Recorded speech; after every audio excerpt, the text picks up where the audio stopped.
The Discover College Soccer podcast is sponsored by VIO. VIO is the #1 AI camera solution helping players capture college recruitment videos. Check out their new starter and family options by clicking on the link in the description or visit Discover College Soccer to learn more. Hi, everyone. Welcome to Discover College Soccer. Today, I'm lucky enough to be joined by Coach Erik from Kutztown up in PA. Welcome, Coach.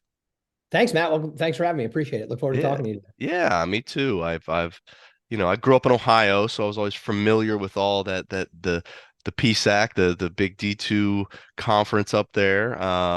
So uh, very interested to hear, but you know what? Just because I just got back from Las Vegas and the Players Sure. Showcase, and I know it was also the Jeff Cup weekend, so we're in the midst of the college showcase season here. Where are you guys at with your class of 24 stuff? Kind of what's your normal timeline? Are you still looking at 24s? Is all 25s now? What is it for you guys? Yeah, I don't think anyone's ever done recruiting technically. I mean, they tell you there's dates. They tell you that, hey, we're going to close. And on some level we do. I mean, you can only fill so many roster spots. But for us in 24, I mean, we're done. I mean, we've been done for quite a while.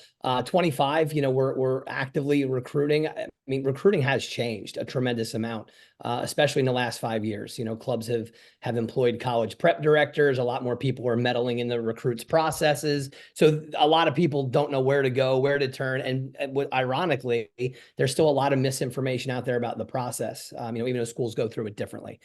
So for us with 25, it's been a bit slower than normal. But really the process is dictated by the people we recruit. So some years are going to be fast, some years are going to be slow.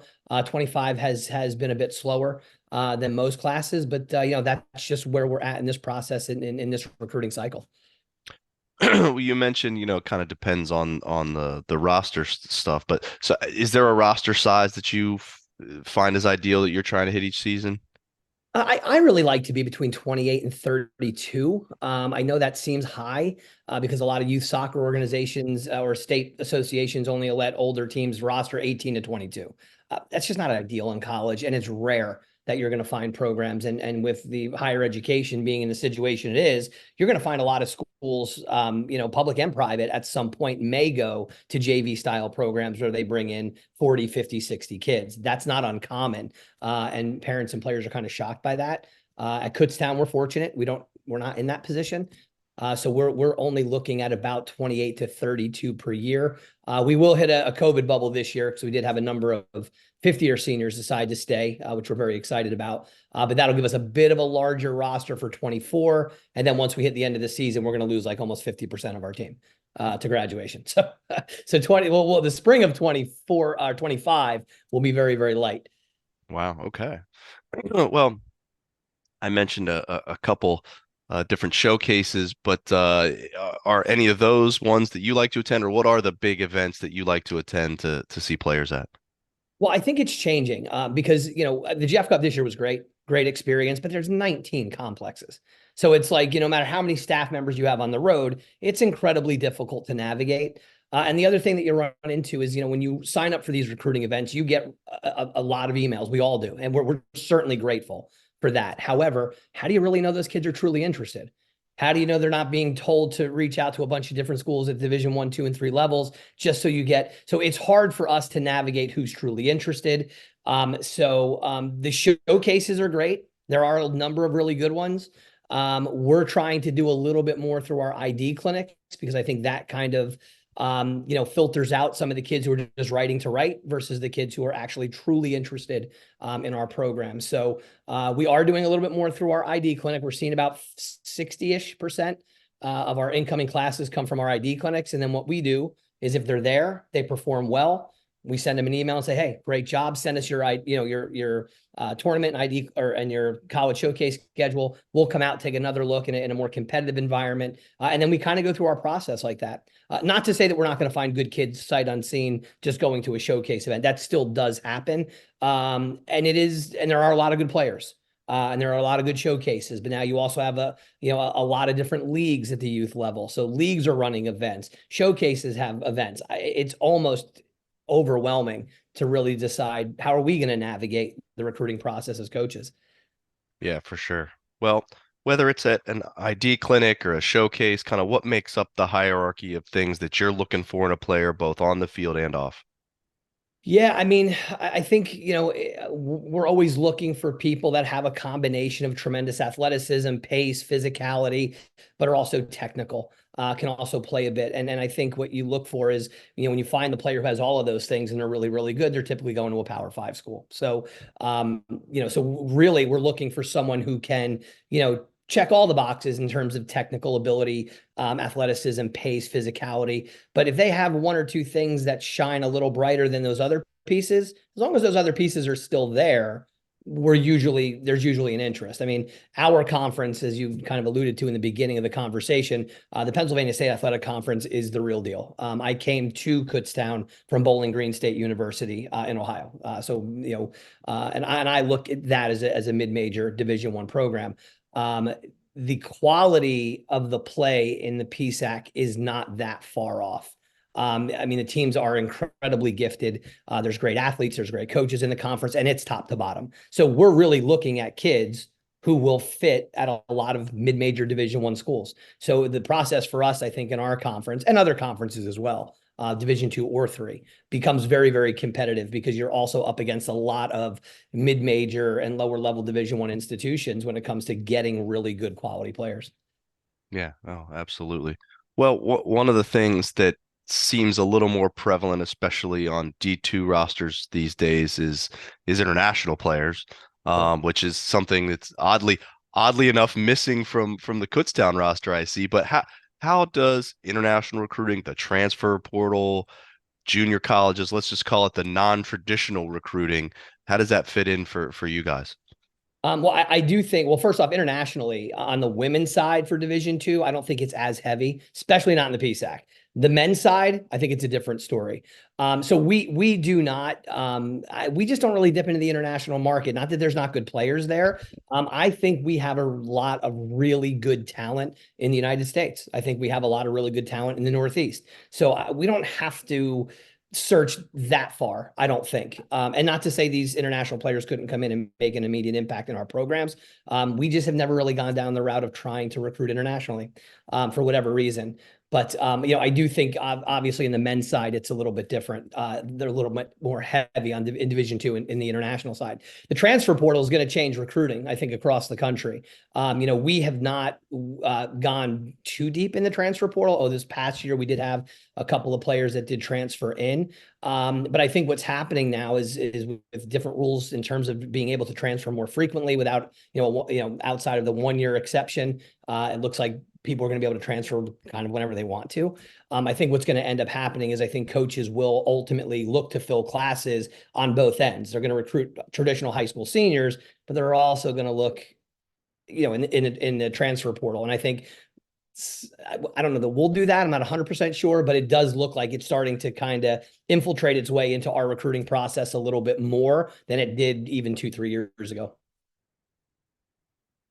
Yeah, that makes sense. Well, let's talk a little bit more about the school. I'm sure there's some folks out there maybe not familiar with Kutztown. So, what are some of the things about the school that you find kind of awesome, things that maybe we wouldn't even know just by going through the website? Yeah, I mean, the people. I mean, I think, what makes Kutztown what it is the people. Same thing with our program. I mean, we have a very successful women's soccer program, but it's the people that make it successful. And we're not just talking, coaching staff or players. We're talking athletic trainers, professors. It's a really great place to be. The people are very accommodating. They're very student forward. I mean, from the president, even the custodians, they're just incredibly awesome people to be around. You don't have a lot of people that seem disgruntled about being at work. Everyone really seems to enjoy being there, and it makes being there enjoyable. Campus is absolutely stunning.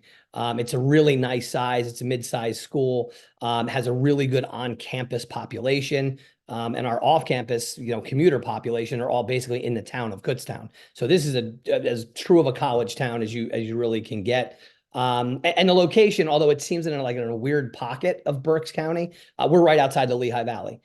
So it really is a remarkable location, just a little bit harder to get to, but 10 minutes off campus, and you're at a huge amusement park, shopping malls, movie theater. So there's a ton of stuff to do in the area. But you're right, tons of people don't even know what Kutztown University is.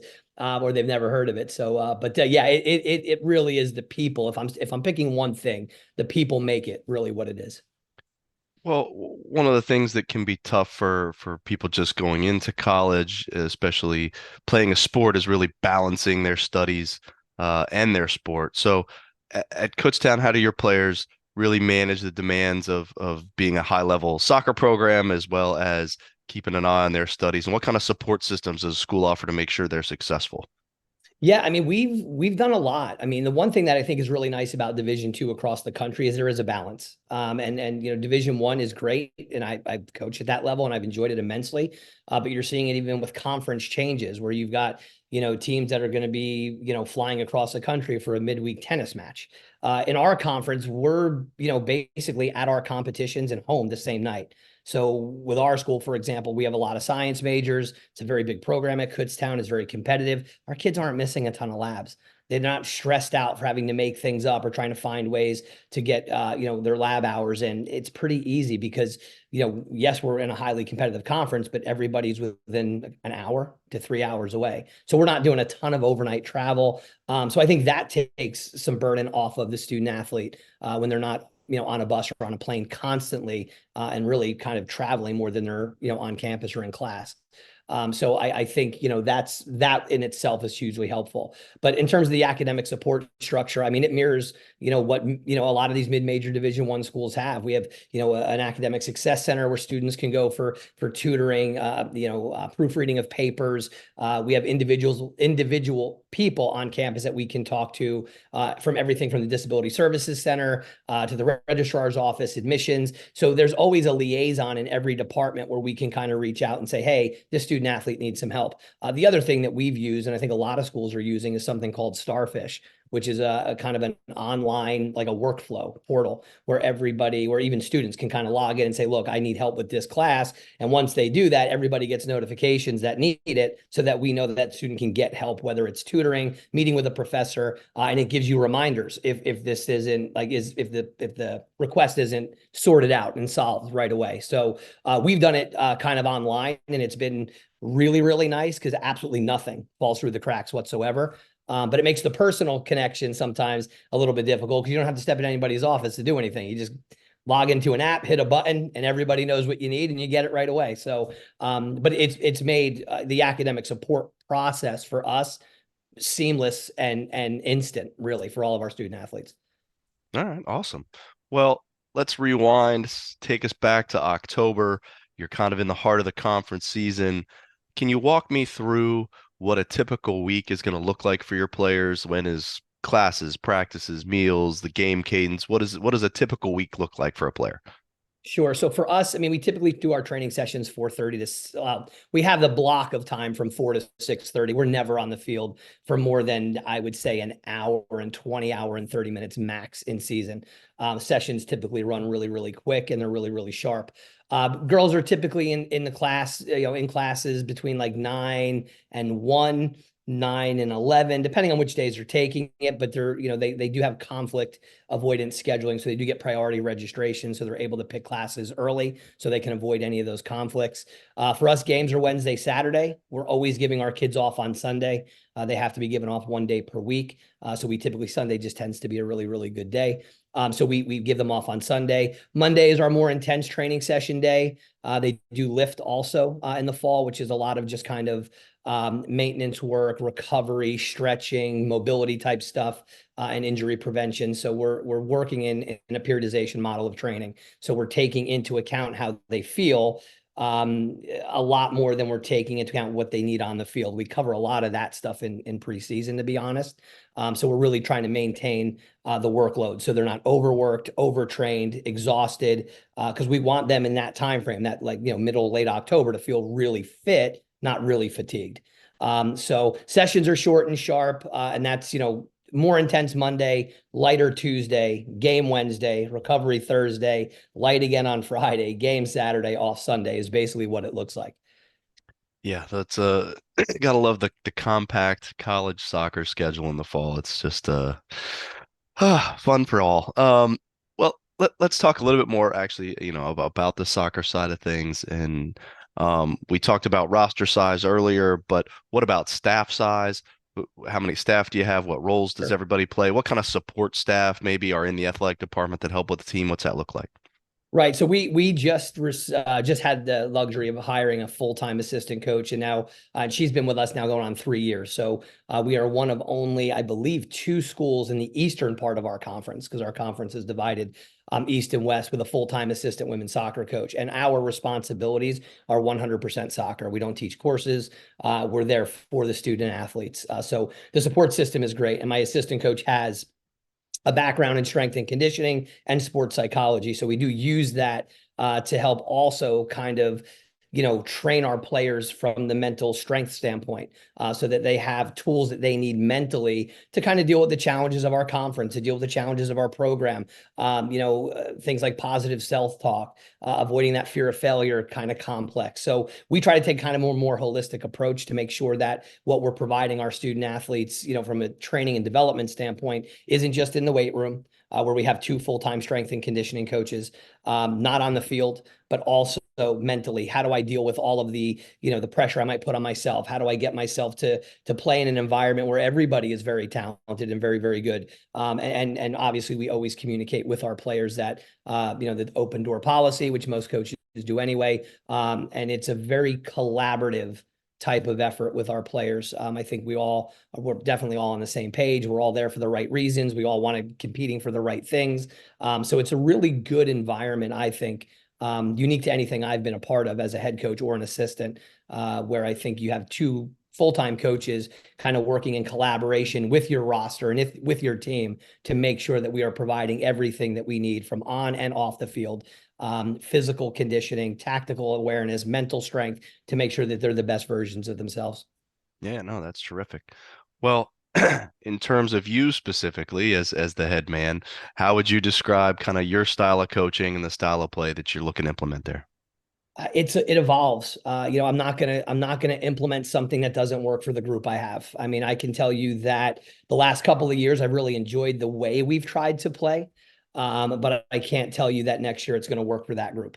So I've always tried to be someone who evolves through a process. I may like a system, I may like a style of play, but ultimately there's two things I need. One, I need results. Two, I need to be able to articulate exactly what I need from my players, and they have to be able to understand it and execute it. So it doesn't matter what I think or what I like, it's what works for the masses. So that's always what we're doing. We're always trying to evolve and change, make things better, and trying to make and simplify what really is a complex game. So we do that every year. Our system's a little different every year. We play in shapes sometimes that you would never think someone would play in, but it works for the group that we have. So really, we look at the players and what they can handle and what they need and what they can execute, and that's kind of where we go. Okay. Well, one of the things that seems to be used more and more, even at the club level now, are various technology resources, whether that's video or GPS or any of that stuff. Do you guys employ any of that in practice and games, and how do you use it if you do? Yeah, we our stadium is equipped with a huddle camera, which has been great. We do film absolutely everything. So like, unfortunately, my assistant and the girls were out this morning very early doing some technical work, and we filmed it. So we're able to watch, anything from a passing pattern, whether regardless of what we're doing when we play on Friday nights, we're able to analyze that video, and our players have access to that whenever they want to. And we'll only do film sessions when it's absolutely necessary. I think club soccer is a place, unfortunately, where a lot of kids come in overtrained and a little burnt out. So when they get to college, they're going to do a bit less, but the intensity and the focus is a lot more. So we don't try to overload them with things they really don't need. We try to give them exactly what they do need, where they're kind of still left hungry for more and never going like, oh God, again with a film session. So we have it and we use it. We haven't gotten into the GPS stuff. I think a lot of my friends and colleagues who I talk to, they do like it, but I think they dive way too deep into analytics sometimes with it. And certainly they're beneficial. And we have investigated whether or not we want to add that to our program. But right now, we go with the good old fashioned communication. How are we feeling? Are our legs heavy? Are we tired? Are we fatigued? What does that feel like? What are they doing in the weight room? Okay, we have to modify training today. So I like it to be more communicative. I think our players know that they can be open and honest with us. So even if we have a big game coming up, if they feel like they're fatigued, We could do more of a relaxation type of a session, do some recovery, some technical work, stretch, do some breathing techniques to kind of give them 10 or 15 minutes to come down and relax, and then let them go for the day. So we're, like I said, adaptive. We're always adapting to the needs of the team and the players. Okay. Well, we're talking in spring, so it's the non-traditional season, as they like to call it. Can you talk me through, what do you guys do? What does your non-traditional season look like? What are your players working on right now? Sure. So, I mean, we're big in the weight room in the spring. So we're in strength and conditioning 3 days a week for about an hour, 50 minutes to an hour each session. And then we're training about 3 days together as a team. And then we do one day of small technical sessions. So we're not even using, we're only on the field, I think total athletic activity hours, we're looking at about 12. We're not doing a ton. We're not using the max amount that we're allowed. And then we start our games. When we start our games, then training sessions will be a little bit lighter and a little bit more like walkthrough related and functional. And really what we're covering, I mean, we're kind of implementing some new things for the fall. I typically don't do that in the spring. I typically make our sessions a little bit more specific to, individual type things that are needed from whether defenders, midfielders, forwards, whatever. We've kind of gone with a little bit of a different approach so that we can iron out some things we think are going to work in the fall. But then again, we welcome 11 freshmen. So then they get there and I might go, well, none of this is going to work. And I've wasted the spring. But we're playing a lot. It's not as intense as it would be in the fall. The sessions are short. So it's been really, really good. We've also done a lot of community service work. So we're building that, community service time into our training schedule. So like last night we were working with one of the charity organizations we like to work with instead of having training. So we'll do that as well. So it's really broken up pretty nicely. So it's not an overload of soccer in the spring. Okay. Well, you've been super generous with your time, told us a lot about Kutztown, but I got one last question for you. And Yeah. just taking a step back and just looking at the overall college soccer recruiting landscape here, if there was one tidbit of information, one nugget you wish every parent, player, family who was going through this process would know, what would that be? To own your process. I've heard other people that have, spoken to you say the same thing, but, the recruiting process is difficult for parents and student athletes to really understand. So virtually their first thing to do is try to get information. So they'll talk to their college coach, a college prep director, a high school coach, and these people are a wealth of information. However, the recruiting process is unique to each and every institution, and no one knows how it works everywhere. I only know how it works at Kutztown. So even though I coach and I do the recruiting, I couldn't tell you how things are going on at some of our other institutions in our state system because they do their thing how they do it.